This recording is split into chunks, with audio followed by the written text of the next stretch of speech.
channel and a slightly slanted camera here. Never as good as it ought to be, but there we go. I hope you had a nice weekend. I had, so far. And kind of a little bit excited because I think I'm going to be able to present a rather fun battle for once. Again, it's the second time, excuse me, that Jackson is attacking in the same location. This time, however, Grant's army headquarters and forces are not in the battle, as you will see. So we have Jackson's corps, which I think is around 45,000, along with an army, which is around 6,500. So give or take, the rebels are around 50,000, and they're attacking around 2 corps of Union forces, around 30,000. So we are outnumbered more than 3-2. Well, we're in a strong defensive position, so it should be okay. It should be okay, but I can't guarantee it. And that's kind of the best you can hope for in the game currently, that you have a rather fair fight. It gives it a rather fair fight. Now, we are in 1862. We're playing on the highest difficulty settings. I also have a house rule that for every year the war progresses, I will build heavier fortifications. In 1862, if I am in a fortified position where I've been sitting with my armies for a long time defending, if I have a depot, if it's a fort on the campaign map, which is up to me to decide. And Winchester with its depot and these 2 corps have been there for weeks, if not for months, defending and building depots. So they are fortified. I'm building parapets. I am not, since it's 1862, I'm not upgrading the parapets to its maximum with the fallen trees and the spiky wooden things. Okay, but still, I don't only have breastworks. Well, it says here Army of Northern Virginia is here with 7,000, but yeah, you have Jackson's corps on top of that. So here is the AI. Now here's the Union and Confederacy forces. So as you can see here, the Confederacy is 53,000 strong, and the Union is 30,000. So it's actually even more. We're outnumbered 23,000. It's almost 2-to-1 odds. It's the 26th July. It's the second day. I didn't film the first day because it wasn't exciting. Yeah, I think this was the battle that started at 3:30 in the evening. Was it? Or maybe that was the one before that. Can't remember. It doesn't matter. But here we go. I'll present 2 corps on the left flank, holding the victory location, placed on a ridge west of Winchester, guarding the victory location. It's a little bit of Gettysburg here, except the Union isn't outnumbering the Confederacy. But we have the 2nd Corps under Carter, Major General Carter, fielding 16,000. The 2nd Corps has the most army regiments. Those are scripted A.O.M Overhaul Mod units that are small, but they are 99-month regular contracts. I think in vanilla you only start with like 6 units per side, like that, and you never can get any more. In this scripted overhaul mod, you have maybe 20 army regiments.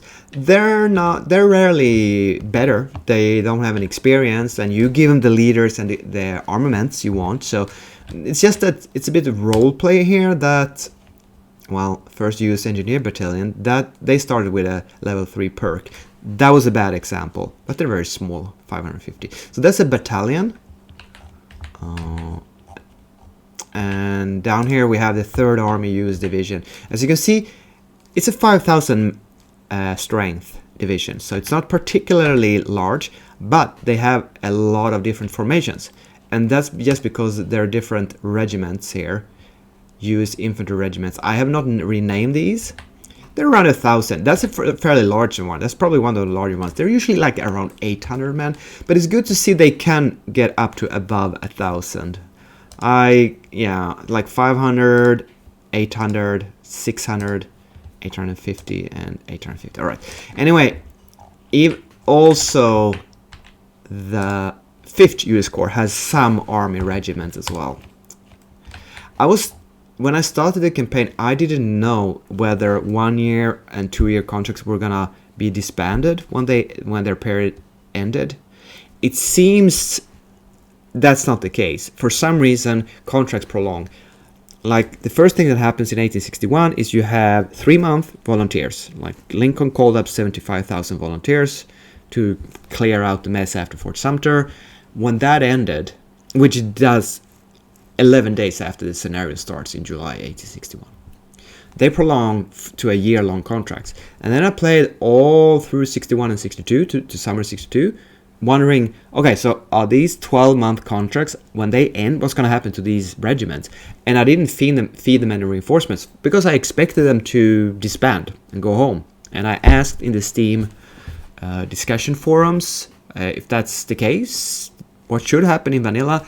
If you play the Confederacy, you can prolong contracts. When you research 36-month, 3-year contracts, it says in the tooltip that yes, this will prolong all other shorter contracts in the Confederate Army. They're in for the duration of the war. If you check out the Union, it doesn't say that. And even I read somewhere that yes, Union contracts are not supposed to prolong. Okay, long story short, that is the reason why I value these army contracts, because they won't run out even in 1865. Even if you recruit 3-year contracts in 1861, they're gonna run out in 64, right? And even if they're very elite and veteran, they'll go back home. If that is the working as design of the game, which I don't know now. Right, I can see here that troops are winded for some reason. That's clearly, oh, they're exhausted and broken. I think that happens if troops are on the move when the day ends and there's a new day. They will be broken, exhausted, and winded and high fatigue. So that is clearly a very serious bug. One of so many. But you know what? I think I can just recall the skirmishes of the entire, whatever this is. 1st Pennsylvania Division, very strong division, almost 7,000 men under Sheridan. Sheridan is a good leader. What I'm trying to do here is I'm trying to redeploy my good leaders to these new, large, new Army 36-month contract brigades that I'm recruiting. I'm also trying to give them Springfield rifle muskets. I don't care about older 1-year militia, 2-year garrisons. I'm trying to recruit 3-year contracts and give them the best possibility of becoming veterans over the war, duration of the war. All right, so that's a shame that these troops are, for some reason, they're pointing backwards. That's one bug. Another bug is that they're exhausted and broken. I don't think they were when I placed them before saving last time I played. So it's kind of annoying to open up and find... I mean, they just sat here day 1 of the battle. They didn't fight anything. The Confederate armies marched into Winchester and then the day ended. So they've done nothing but sitting around yet. And of course I can't... Okay, I managed to get them into the fort, but they're still winded. Here's the thing, I don't want to leave exhausted, broken, cohesion suffering units in the front line. So I thought it was just gonna go and press play and play, so I was kind of looking forward to this, but obviously that's not the case. Okay, so what else?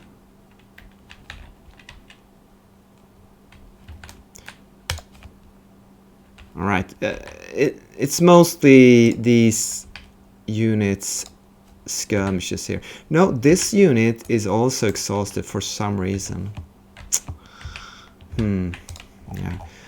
All right, we don't know what the AI is going to do, but they entered from the south, what's going to be southeast here, and they marched into Winchester, and they lined up here. So, you know, maybe they'll outflank me, and I basically have my 2 corps following this ridge line here.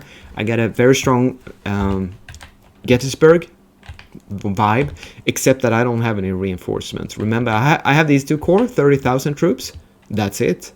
And what you see here is, I guess, the end picture of the Confederates from day 1. We don't know where they're gonna teleport to. They might just make a strong push. What the hell? I thought that was a victory location. It's not. It's a black and white rock, isn't it? Yeah, it is. Okay. So they might just take this road behind me and enter up here. I don't know what's gonna happen. Anyway, it's 5 o'clock in the morning, and I'm a bit annoyed about these bugs. Oh, wait, they're not winded anymore. Oh, because I moved them around. Yeah. I'm just gonna go 1 minute, and the first thing that happens is that my artillery here, the 5th Artillery Division, on the Burn side, with their 14 guns, very impressive, I know. I have not been doing a lot with artillery in this war, I can tell you that. I bought a couple of bronze Napoleons. 10th Army Artillery Division is not doing anything. Okay, so it looks like the Confederates are trying to break my center here, or more the right flank under the 5th Corps. It doesn't really matter. Both corps are around the same strength when it comes to quality officers and units, and so it really doesn't matter. I guess here we have 13,000, whereas we have like 15,000 on the left flank, but the victory objective is on the left flank. So this is basically a huge speed bump here. However, I suppose it would be nice if we could get these artillery pieces facing towards Winchester itself. Wait, am I moving them now?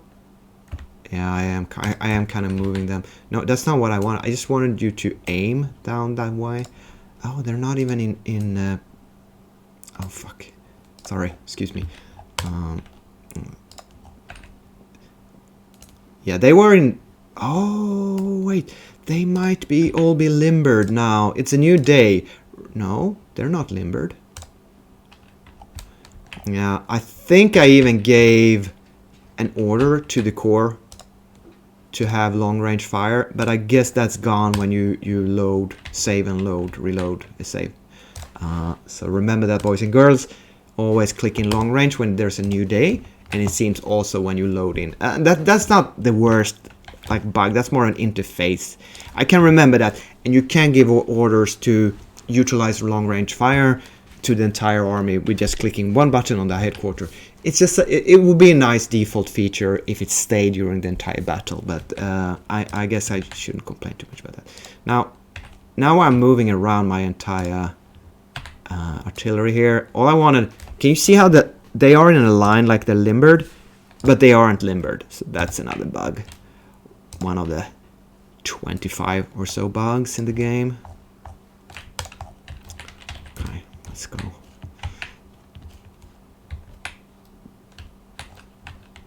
Yes, I guess I moved up some troops from my very left flank here and left these fortifications and put them on top of the hill as, I think, yeah, as kind of a second line reinforcement.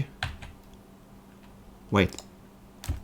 Oh, the Iron Brigade is moving on its own accord. No, I don't think that's what I want to do. I'm gonna have the Iron Brigade build a stupid breastwork along this road, just so I keep them out of combat, actually, because I'm fairly sure I didn't order them to bunch up into this protection here.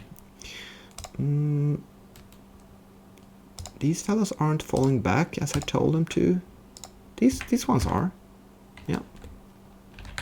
So we have the 1st US Army Division under Andrews here. It's only 3,000 strong, consisting of many smaller units. And I kind of want to level up. Oh, that's my cat. I want to level up these US regular army regiments the best I can. So I'm kind of glad. Well, I put them in a position where they stand at risk. Playing defensively in good fortification without taking too many losses. I hope they'll get a lot of kills so that they get good experience. Right.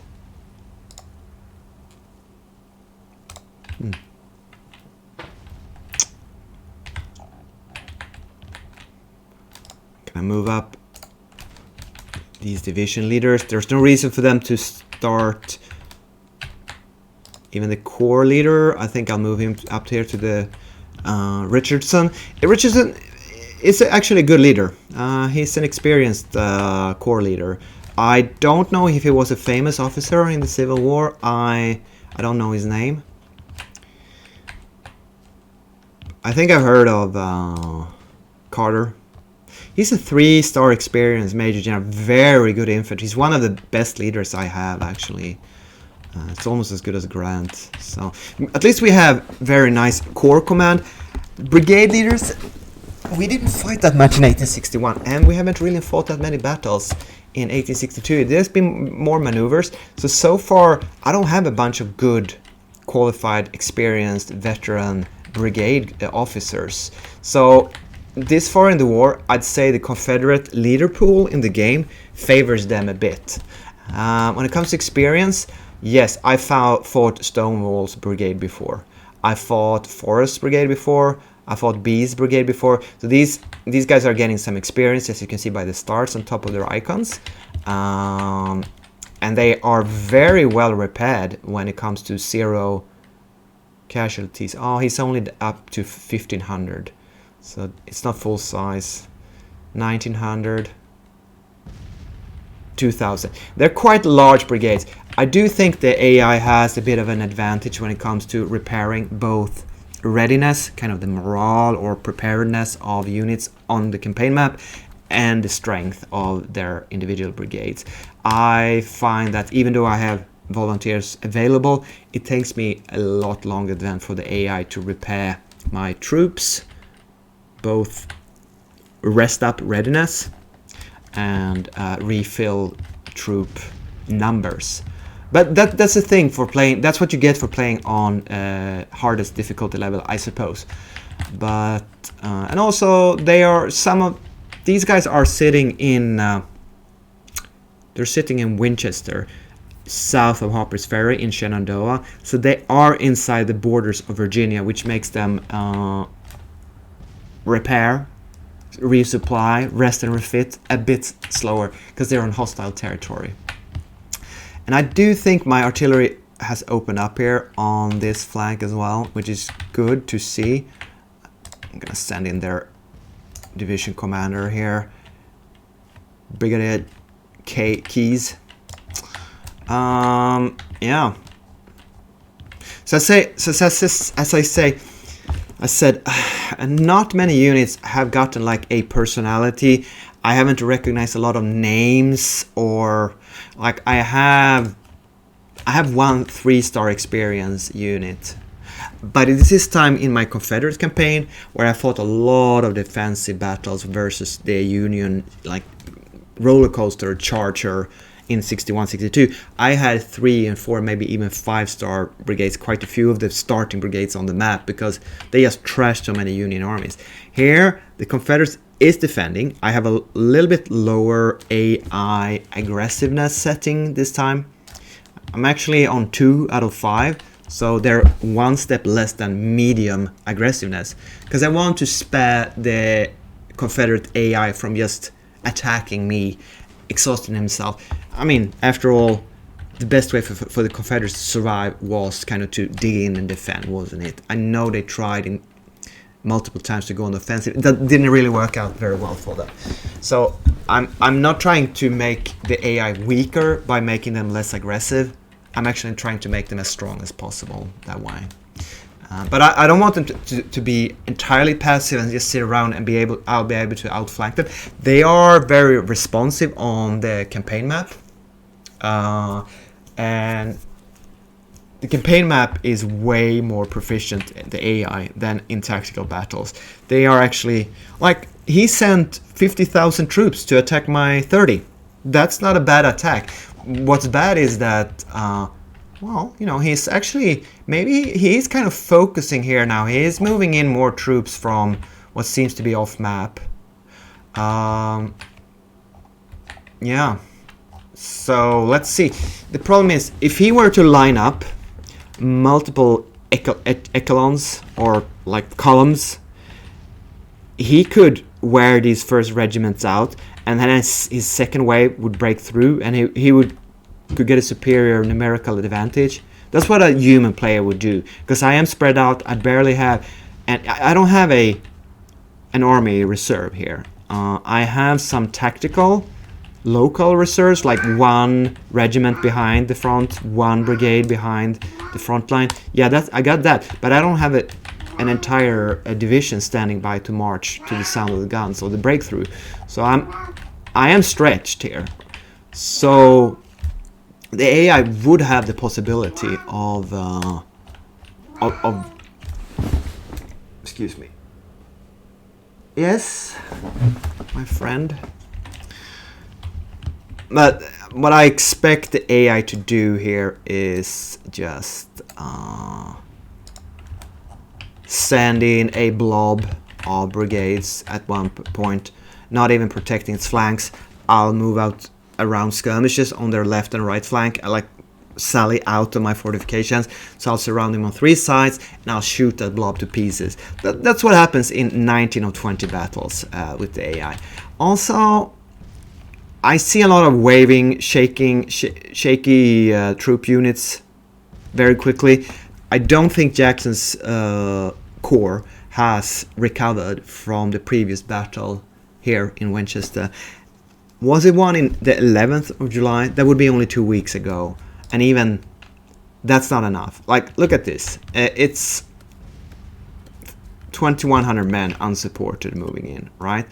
I have no idea. Wait a minute. Oh. Their detachment was over there for some reason. I will jot that down to AI incompetence and initiative. Now, I'm not the only one reporting. No. As I said, I'd like you to sit in protection here. I'm not the only one reporting very strange AI behavior in this game. It's okay. Oh, I guess you should move over into this protection here. Do you want to level up Iron Brigade as well?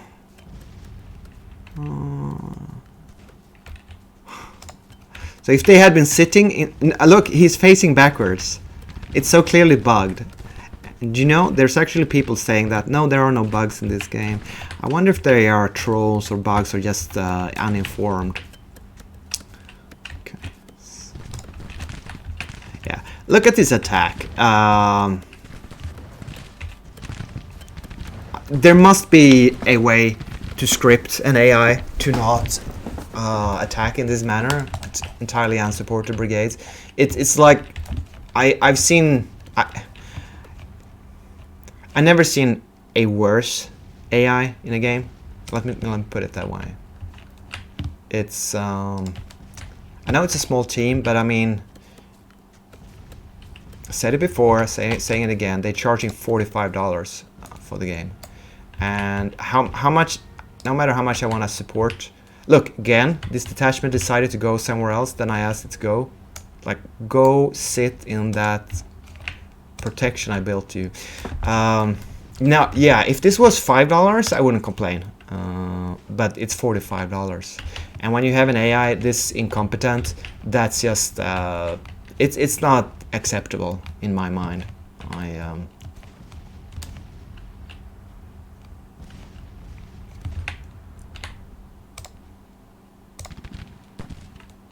Here comes another solo brigade moving in towards the 2nd Army Division under Stockton. They have, oh shit, here comes, okay, now here they come. Right. All right. So it's 6 o'clock in the morning, and after those initial attacks, we see here that the rebels are coming on in a big force. And what I'll do now is I'll pause, because it seems like they decided their point of entry. I was about to say their what do you call it? Schwerpunkt, where they're going to concentrate. So we have a brigade neighbor to the Iron Brigade here, 1st Maryland Brigade. They're a very large brigade, 2,400. It's not their first battle, but they're not that experienced, I'd say.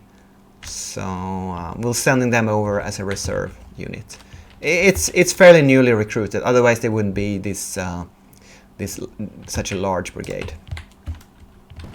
So what we got here? We got Stonewall's brigade is coming in first, high morale. Yeah, they always charge, don't they? Here we have some cavalry, not too worried about that. 7th Virginia, yeah, they've taken 400 casualties in this battle already. Were they the ones that charged earlier? I don't know, but I'm not worried. I'm a bit worried about this. What we got here? Slacks brigade, 2,300. That's a new one. Slacks. I don't recognize that. Bees I've seen before. Taking some losses. They're down to 2,000 men. Okay. And obviously, my skirmishers are moving willy-nilly out of the covers.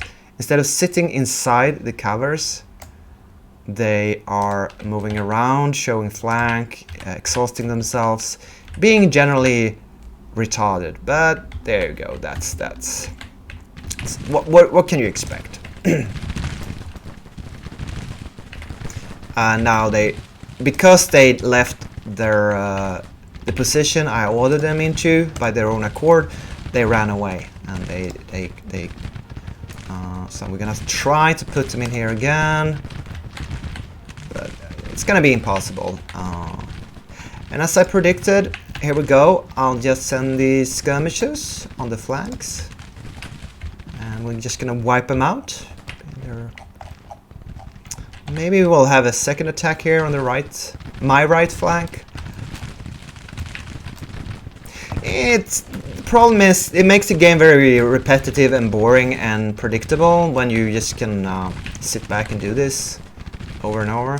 As you can see here, the detachment opened up and started firing. I guess that's a good thing. It's just that they would be better off going to where I ordered them like 3 times. I will have these fellas falling back, but that's gonna break them. It always does. Always does. Falling back is entirely wonky. What's this? Oh yeah, that's the Maryland division. They are actually... Are they keeping... Yeah, they're moving where I ordered them to. That's an exception. 7 o'clock. The 7th Virginia is being thrown back. And Smith's brigade, which is an entirely new one, 2,500. You don't get larger in the overhaul A.O.M mod that I'm playing. So that's an entirely new brigade. Here comes L.A. Regiment, 1,700. And Cleburne's brigade, that's a new one, 2,200 large. It's a very large brigade. Since they don't have any flank protection, I'm gonna use this 10th US Regiment. Oh, they're so small they can't send out skirmishes? Huh. That is a bit weird. No, neither can these guys. Huh. So let me see here. Why? Is it because they're in double line formation? I mean, if you're under like 600, you can't send out skirmishes. So normally these guys should be able. Enemies too close to detached companies. Oh, okay.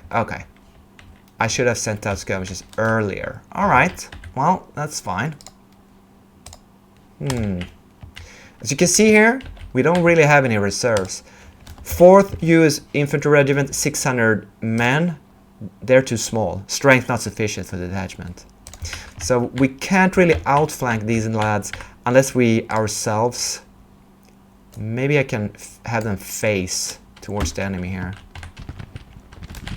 That's about this. Yeah, we don't have to send out skirmishes. That's the same. So far our line is holding out fine. It would have been even better if I had the starting skirmishes in these small forts that I built for them. But of course, yeah. Okay, so they decided to take up another position here, falling back, and now they're being outflanked because they're facing backwards. See, all you have to do is face the... No. Yes, there we go. Okay. You want to play a relaxing, fun game, but you get so overwhelmed by all these bugs and quirky interface movements, and it's just... It's not well designed. It's... Now, these fellas are starting to move out of position on their own accord. See if I can turn them back before it's too late. This could make them like entirely move out of the protection of the force, and then I'm screwed. That's usually what makes it. That's the most dangerous thing in this game. The AI is not, but the risk of your troops on their own accord, AI initiative or whatever you want to call it, doing stupid stuff and killing themselves. That's the most. And that's not how it's supposed to be. It's supposed to be challenging fight.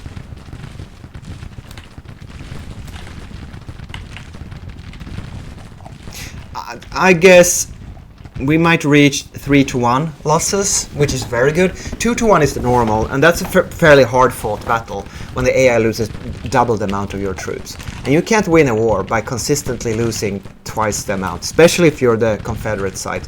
But you can grind down the Union playing the Confederates. Now, I guess we could get up to even more than 3-1 in losses. So far, it's been 650 to 3,500. What's that?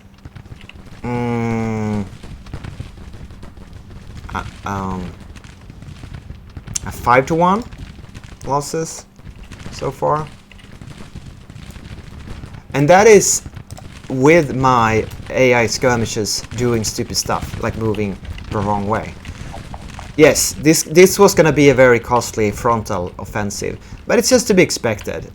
You don't have to fear the AI ever.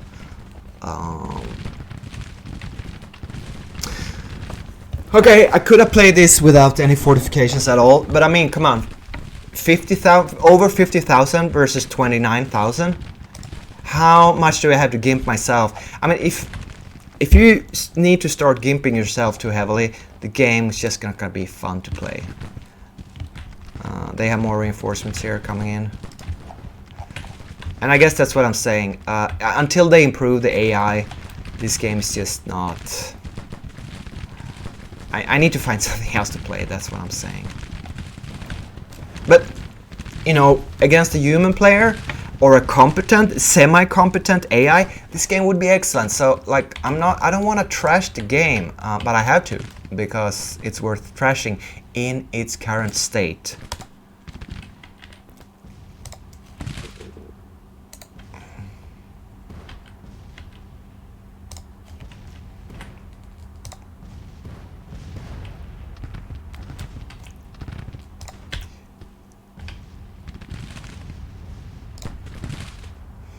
And I do believe that skirmishes have their own initiative AI always, because they tend to engage the enemy if they're like close by, and maybe that's probably a good thing. So like if you're not watching in one part of the battlefield, the skirmishes will not stand 5 yards from their maximum musket range and not doing anything, because that would be annoying too. So like them moving out a bit here, I'm not complaining about that. That I can understand. That's a nice design choice. I'm not so happy about Wise Artillery's positioning here, moving up and getting shot by 3 skirmisher units. I mean, is it hard to put in a script file, stay out of infantry range fight? If you can't even do that, it's just, it's not an AI, it's, I don't know. It's not a $45 AI, I can tell you that. I wonder if I dare go more than double speed here. It's almost 8 o'clock in the morning. Oh right, yeah, I might wanna. Nah, I'm just gonna sit. These are basically large skirmisher units in themselves, around 600-800 men. These army regiments. So sending out skirmishes on the open field, I don't think that might not be such a good idea. And also, I wonder if there are different versions of green in cover. It just has behind cover. The men are confident behind cover. All right, but if I upgrade this trench, this parapet here, does it give better cover? Yeah, I don't know. You tell me. They're opening up here now. 10th US Infantry Regiment is shooting. Are they gonna charge the 18th US Regiment here? Yeah, it seems they want to charge. That's not good. Who is this? This is Garland Junior's Brigade. I think I've seen them before, but it's a 2,000 man regiment. Oh, we got a good push here. McCall's Brigade, 2,300 men, no casualties. That's a big one. It's a big boy. I think I'm gonna go with. Oh, they're too. Strength is not sufficient. All right, how about 11th? Can you send out some skirmishes, please? Because the right flank actually looks threatened here a bit. Here they come. Are they gonna get into melee? I think they are. No. Oh, they are in melee. They are in melee. Well, that's unfortunate. That's unfortunate because I'm sure they are a much larger unit. Wait, I probably should form them into attack column, shouldn't I? And have them go steal. I don't know what that does really, but yeah. At least they're meleeing only one, but they're heavily outnumbering us. Should I send in the 11th US Regiment here? I suppose I should. Okay, let's do that. Screw it. If you press Alt, is it Control? No, oh, okay, it's that the red. No, wait. 14th US Regiment here. Oh, there you go. There's the swords. So I'm gonna send them in. Yeah, to reinforce. That's my local reserve. And the line is kind of wide open here, but listen, I could probably send over this 6th Regiment here. Yeah, we're gonna send over the 6th Regiment to cover the gap or hole in the line, whatever you want to call it. If this melee fails here, I am in trouble. My line is wide open. And they do have troops in. Okay, we sent them off. Very good, very good. Now we need to fast get back into combat line.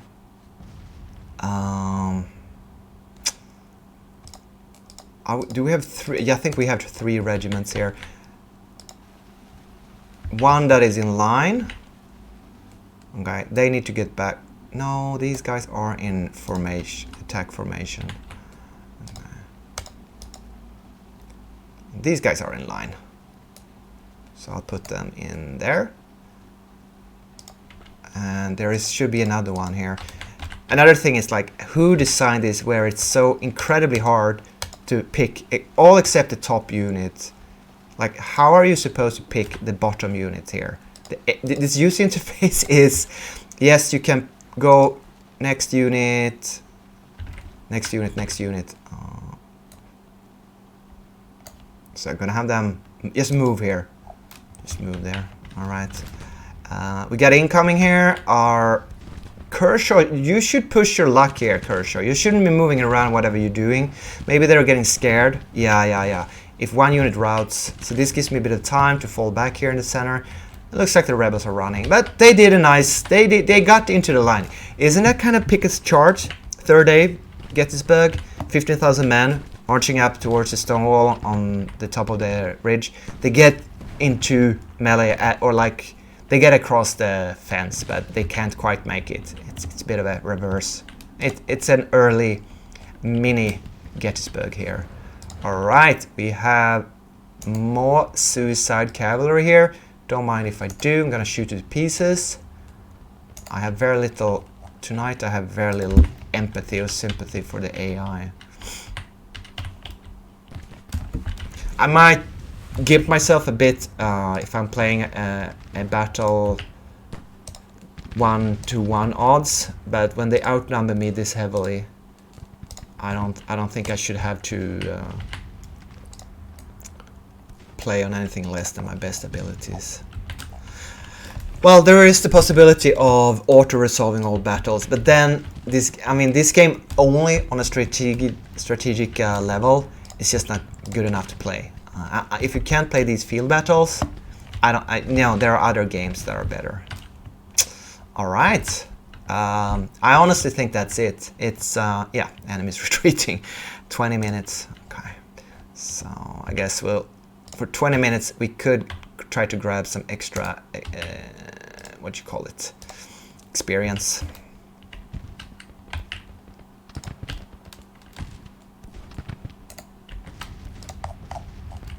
They lost 5,000 to our, so 5-to-1 losses. We lost 1,000 men, they lost 5,000. Good job, AI. Good job. I'm not impressed, but yeah, I'm not an AI programmer, am I?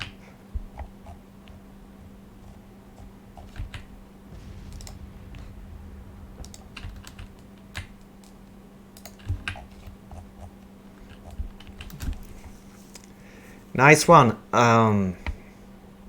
We'll go through the end here. They also lost 25 artillery pieces, entirely needlessly, because they could just have positioned them further back, right?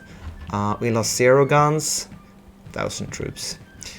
Yeah, we don't need to go through who killed how many troops. It was a kind of a massacre. Ransom Jr. was the commanding officer. Jackson wasn't.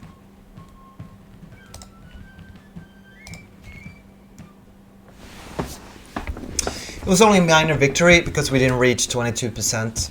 I'd call it a fairly major, but they lost like 10% of their entire force. That is casualties. That is not wounded and killed. As you can see here from their report, you lose very little national morale and military experience gain. And I think it's a mod that has lowered that, so it takes a longer time to pull down the enemy's national morale. I can't swear to it though. But 5,000 losses, 0.23% national morale loss. Isn't that very low morale loss compared to vanilla? Anyway, we took 760 prisoners. We found 2,800 rifles and 12 guns. So we didn't capture all the guns that were lost, but they actually got 600 killed.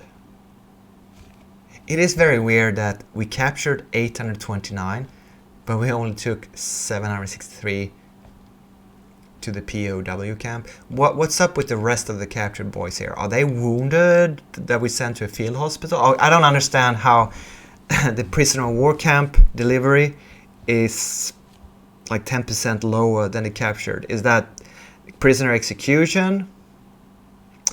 Okay, so out of 5,000, it's easy to count here. Out of 5,000, 1,400 are what I would call casualties. Sorry, killed or captured or wounded. It doesn't say how many are wounded. But it's a fairly nice feature that a lot of troops run away, they are disabled, and they seem to come back. They don't desert. I mean, they're just lost in the panic. So temporarily, some of these 5,000 troops, actually the majority of these troops, they will return to their formations, but it will take weeks. So 600 killed, don't know how many wounded.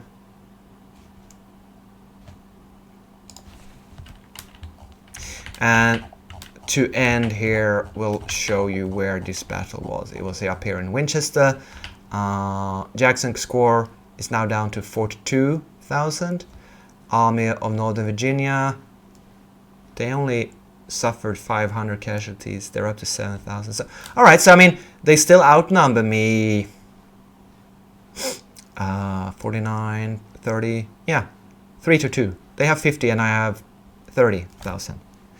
So, and the 5th US Corps got the readiness bumped down to yellow, top of the yellow readiness bar here, and that's gonna take, well, it doesn't say how long it's gonna take.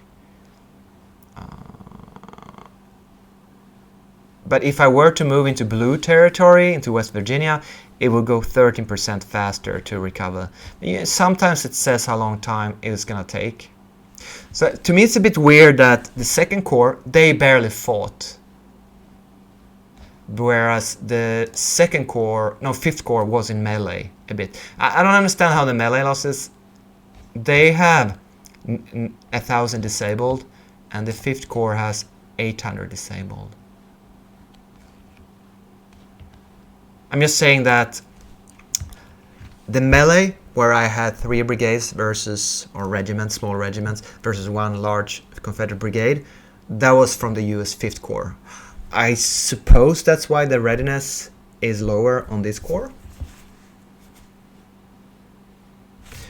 Who knows? Anyway, that gives... we lost 40,000 casualties so far, and the rebels 66,000. So they have been doing quite well. As the Confederacy in vanilla, I was consistently making 2 to 1 here. Was it even 3 to 1? Oh, it was 3 to 1. Yeah, I bled. When I had 50,000 losses, the Union had lost 150,000. So the Union AI was doing worse than what the Confederate AI is doing in this campaign. I actually consider only losing, it's not even double, twice the amount. So I think it's the initial quality of Confederate leadership and troops that you face as the Union. Also, you're fighting in enemy territory because you're a bit on the offensive. And I think it's the mod as well. It balances the game overall just a little bit. But with Jackson's corps out of the way here now, they're gonna retreat.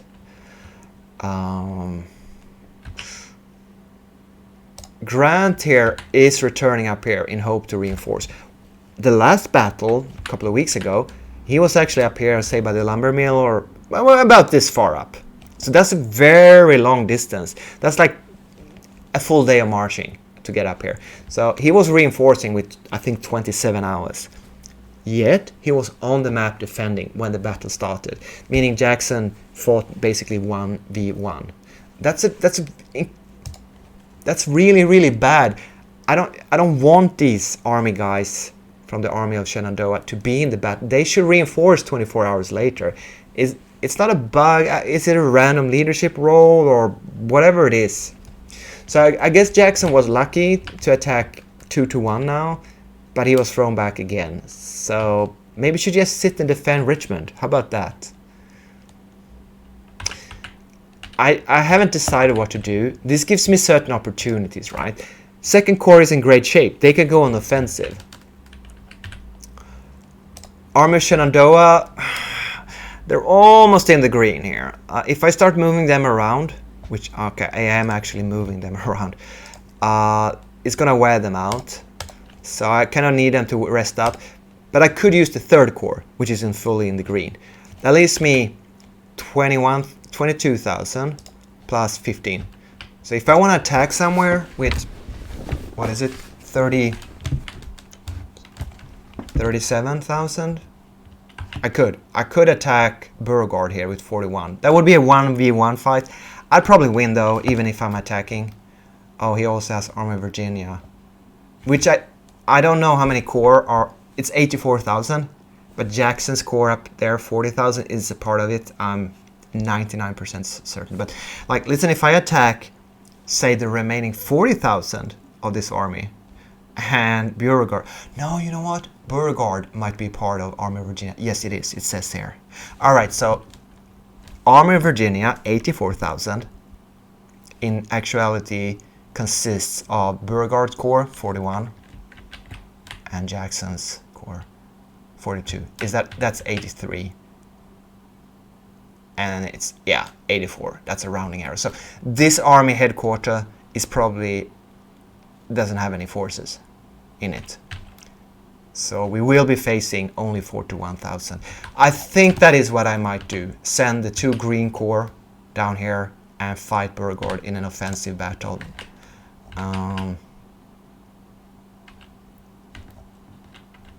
Alright, I was hoping that battle would be more exciting because of the odds. It turned out to be too easy and too much of a massacre. But I hope you enjoyed a certain part of my complaining, whining, constructive criticism or whatever.